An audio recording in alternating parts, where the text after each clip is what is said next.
Good morning, students.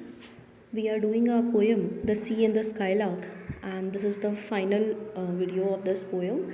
In this, we will be doing the last stanza, which is our fourth stanza, and which is the part of sestet. Sestet का भी ये second tercet है. Okay, what is sestet and what is octave? These things I have already discussed in the previous videos, so you can refer to those. Now, in this particular video, here the poet is referring to the human civilization. ठीक है, in the past videos अगर हम एक summarise form में देखें तो first he is comparing between the two natural objects, the sea and the skylark. He is giving the description of the sea, and then he is giving the description of the bird skylark, and then he is coming to the human civilization, that how mankind and the particular human civilization in which we are living today is getting distant from the natural world. And meanwhile, there were so many factors that why they were getting distant, because of industrialization, because of urbanism, the modernism, concept of modernism and the modern city life and materialism, and due to these all things people got indulged only in material activity, and they became distant from the natural world and also from God. And as our poet Hopkins is a priest also, so he will be talking on the biblical terms. He will be referring to the Christian mythology in this overall poem, and in the summarizing section of this poem he will be referring to the Christian mythology, then that why being distant from nature and being distant from God will serve detrimental to the human civilization itself. ठीक है, तो here poet says that now we no longer feel so much motivated and feel charismatic, feel excited towards the natural world, the nature which is prevalent everywhere among us, but we are now no longer moved by its beauty, its charm and its charisma.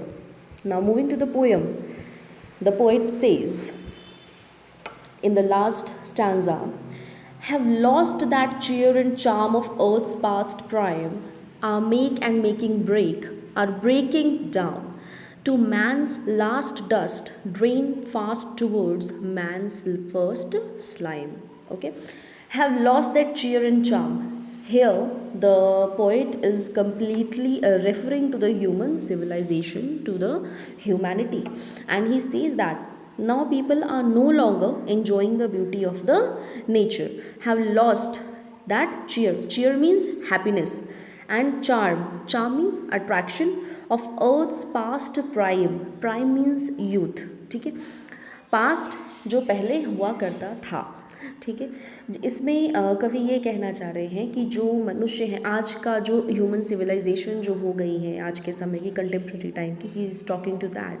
And it you always remember while reading this poem that it is written in the background of industrialisation, in the background of urbanization and modern city life and all those things which were prevalent and which were on their prime at that time. ठीक है, उसके background में ये जो कविता है वो कवि के द्वारा लिखी गई है. तो इसमें कवि कह रहे हैं कि अर्थ का जब सृष्टि की रचना हुई और पास्ट टाइम में उसका जो प्राइम था, उसका जो यूथ था, वो अब नहीं है. ठीक है, अब क्यों नहीं है? Because of urbanism, materialism, industrialization, इन सारी चीज़ों के कारण हम कहीं ना कहीं नेचर को we are compromising. Obviously we are doing all this development, the human civilization is doing all these developments on compromising on the beauty of the nature. He is compromising, obviously they are compromising with the natural world, and then they are doing all these developmental projects, because without compromising nature, without hampering, or without in a way without destroying nature we can not do all these developments, ठीक है। तो कहीं ना कहीं ये हमारा जो सारा विकास का जो एक बेस रहा है वो प्रकृति को नुकसान पहुंचाने के बेस पर ही खड़ा है, ठीक है। तो यहाँ कवि ये कह रहे हैं कि जो पृथ्वी की जब रचना की गई ईश्वर के द्वारा, तो तब उसका जो प्राइम था, जो उसका यूथ था, वो अब नहीं है, और जो है उसमें भी उसके प्रति अब जो ह्यूमन सिविलाइजेशन है, जो मानव जाति है, उसको कोई हैप्पीनेस या फिर कोई अट्रैक्शन अब प्रकृति के प्रति ज़रा भी नहीं है। People have lost how they were in the ancient time, very much attracted to the nature when man was created. He used to enjoy the beauty of nature at that time, because यहाँ पे भी he is referring to the Christian mythology that when God created Adam and Eve, the first man and woman, and he sent them to the Garden of Eden to and told them to enjoy the beauty of the nature, and along with enjoying the nature, they also have to take care of all the other species which were there in the nature, ठीक है। Now the poet says, our make and making break are breaking down. Initially, the poet says, at that time, earth used to be so lively and happy, but now people have destroyed its charm in the name of modernism, industrialization, and urbanization. Our make and making break. But human civilizations, all so-called developments, are breaking. That is, this line means our make and making break. Our make जो है, this is a metaphor and it refers to the developmental projects carried out by human civilization. Make का मतलब जो हम produce कर रहे हैं, जो हम बना रहे हैं, और जो हम बना रहे हैं वो कैसे बना रहे हैं, इंडस्ट्रियलाइजेशन के द्वारा बना रहे हैं, अर्बनाइजेशन जो है, मॉडर्निज्म है, मॉडर्न सिटी लाइफ है, इसके द्वारा हम जो भी चीज़ें जो बना रहे हैं, वो जो नई दुनिया हम बना रहे हैं वो हम इसके बेसिस पे बना रहे हैं। और मेक है ना, this is a metaphor and this single word refers to these things and making break. But gradually what is happening, whatever things we are making, which world we are trying to, the world which we are trying to make on the basis of these things, industries लगाने के द्वारा और बड़े बड़े शहरों का निर्माण करने के द्वारा हम जो दुनिया बनाने का प्रयत्न कर रहे हैं, वो इवेंचुअली क्या हो रही है, इट इज़ ब्रेकिंग, वो इवेंचुअली टूट रही है, आर ब्रेकिंग डाउन, और हमको भी क्या कर रही है, तोड़ रही है। ह्यूमन सिविलाइजेशन को भी अंततः वो क्या कर रही है, it is breaking down. As why it is happening, यहाँ पे the poet wants to say that now, अगर हम इसको समराइज करेंगे तो कवि ये कहते हैं that now people have become very much distant from nature. जो अर्थ का प्राइम था, जो यूथ का एज था, है ना, and that time earth was very beautiful, very much pure, very much serene, but now people have destroyed it a bit. And why people have destroyed it, through what ways, जैसे कि deforestation हो गया। अब हमको कुछ factories लगानी है या शहरों का ही निर्माण करना है या एग्रीकल्चर ही हमको करना है, तो उसके लिए भी हमको क्या करना पड़ेगा, we will have to cut down the trees, we have to remove the forest. So this is called deforestation, as you can see in the image, कि deforestation के द्वारा हम प्रकृति को नुकसान हमने पहुंचाया, क्योंकि जब सृष्टि का निर्माण हुआ तब ये सारी चीज़ें नहीं थी। दिस इज मैन्स मेकिंग, है ना, मेकिंग जो पोइट कह रहे हैं, our make, it refers to these things in, जैसे कि ये डिफॉरेस्टेशन के द्वारा हमने क्या किया, प्रकृति को नुकसान पहुंचाया। लेकिन हमारा मोटिव नुकसान पहुंचाना नहीं था, हमारा मोटिव क्या था, एक दुनिया का निर्माण करना। हमको लगा कि हम भौतिक सुख सुविधा के चीज़ों को बनाएंगे, उसका निर्माण करेंगे। अब हम शहर बना रहे हैं या फिर हम कोई फैक्ट्री लगा रहे हैं, वो हम किस लिए लगा रहे हैं? Ultimately for the benefit of the person, for the benefit of the human kind, है ना, मानव जाति के लिए ही हम वो बना रहे हैं।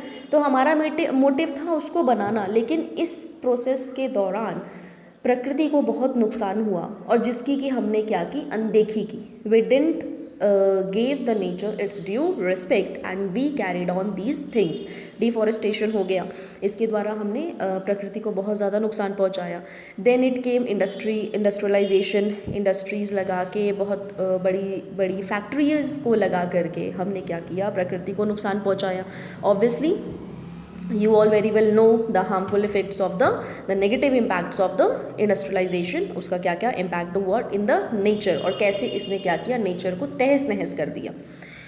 देन मॉडर्न सिटी लाइफ का जो कॉन्सेप्ट है, बड़ी बड़ी हमने आलिशान बिल्डिंग्स बनाई, we built so many large skyscrapers and we thought that by living in those high rise sky rise buildings we'll achieve the concept of happiness, we'll become very happy and very affluent, but these things are not going to give us the last happy smile।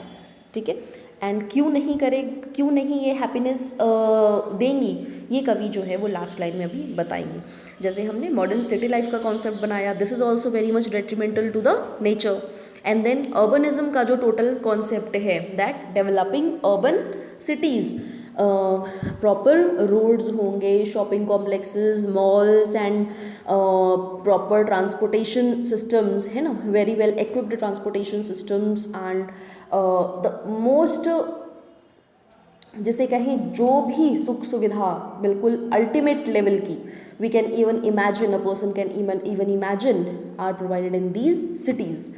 But these city life and these cities, these urban townships do not guarantee happiness। Ultimately क्या हुआ? These things, ये जितनी जो चीज़ें हमने सोची कि हम विकास कर रहे हैं इन चीज़ों के द्वारा, ये जितनी जो चीज़ें हमने की, उसने क्या किया? मैन को इट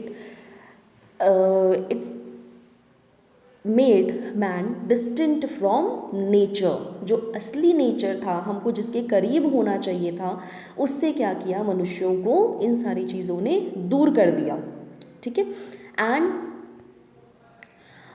आर मेकिंग ब्रेक।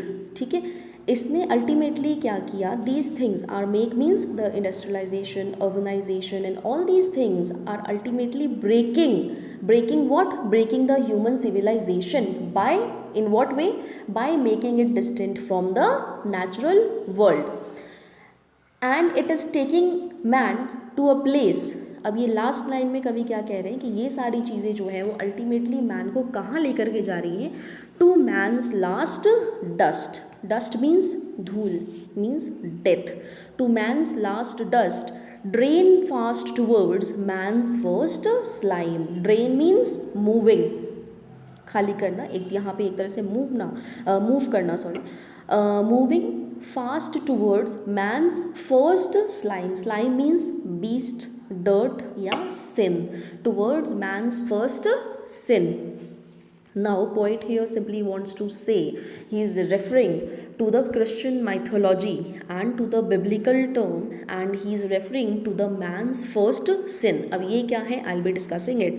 लेकिन यहाँ कवि ये कहना चाहते हैं कि ये जो सारी चीज़ें हैं जो हमने की विकास के नाम पर, वो ultimately it is taking man towards its death.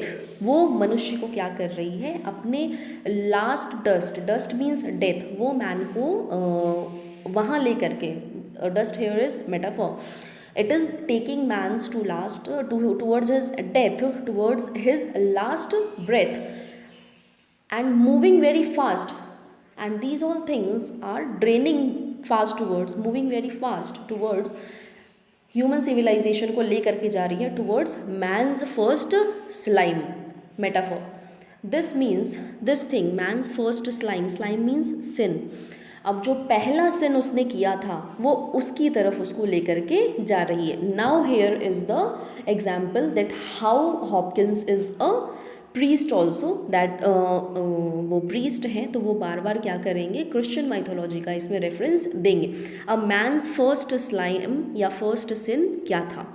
Man's first sin, as you all know, that the creation theory in the Christian mythology, कि भगवान ने क्या किया, एडम एंड ईव की रचना करी, पहले पुरुष और पहली महिला उनकी रचना करी, एंड उनको गार्डन ऑफ ईडन, जो सबसे सुंदर जिसकी कल्पना की जा सकती थी, उस प्लेस पे इन दोनों को ले जा करके छोड़ा और कहा कि ये सारी सृष्टि जो क्या है अब वो तुम्हारी है, तुम इसका पूरा आनंद लो, यू एन्जॉय दिस वर्ल्ड, और इसमें जो भी बाकी जीव जंतु हैं तुम उनका क्या करो, देखभाल करो, उनको अपने संरक्षण में लो.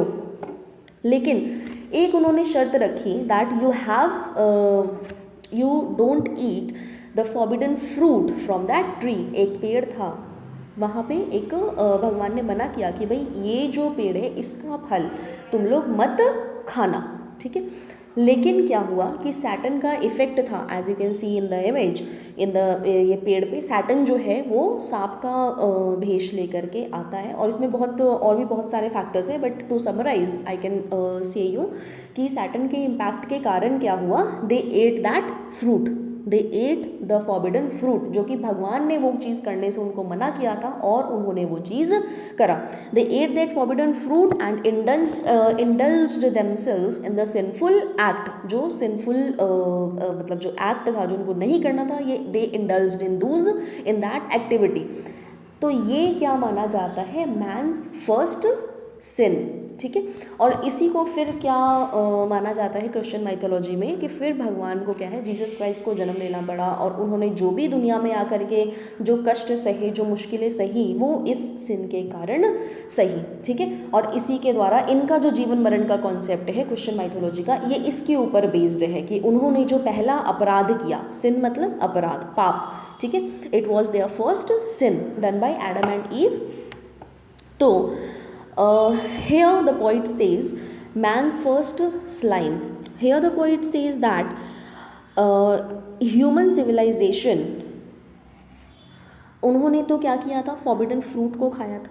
But here in the contemporary society what is happening, the failing of the society, that society is not realising what they are doing, failing of the society and alienation from God. Alienation का मतलब हुआ distanced, ठीक है, distancing from God and nature. Distancing from nature itself means distancing from God only, ठीक है. तो यहाँ पे डिस्टेंसिंग फ्रॉम नेचर को कवि जो है वो distancing from God, alienation from God लेकर के जा रहे हैं कि भाई ये सब एक्टिविटीज़ में लिप्त होने के बाद मनुष्य क्या हो रहा है, वो प्रकृति से बहुत दूर चला जा रहा है. लेकिन प्रकृति से दूर का मतलब हुआ वो भगवान से भी दूर जा रहा है, बिकॉज ये प्रकृति क्या है, भगवान के द्वारा ही बनाई गई है. तो अगर आप प्रकृति के समीप जाते हैं तो मतलब आप भगवान के करीब हैं. वो ये इसको spiritual, he is giving a spiritual colour to the concept of naturalism, ठीक है. He is giving spiritual, he is adding a pinch of spiritualism to it.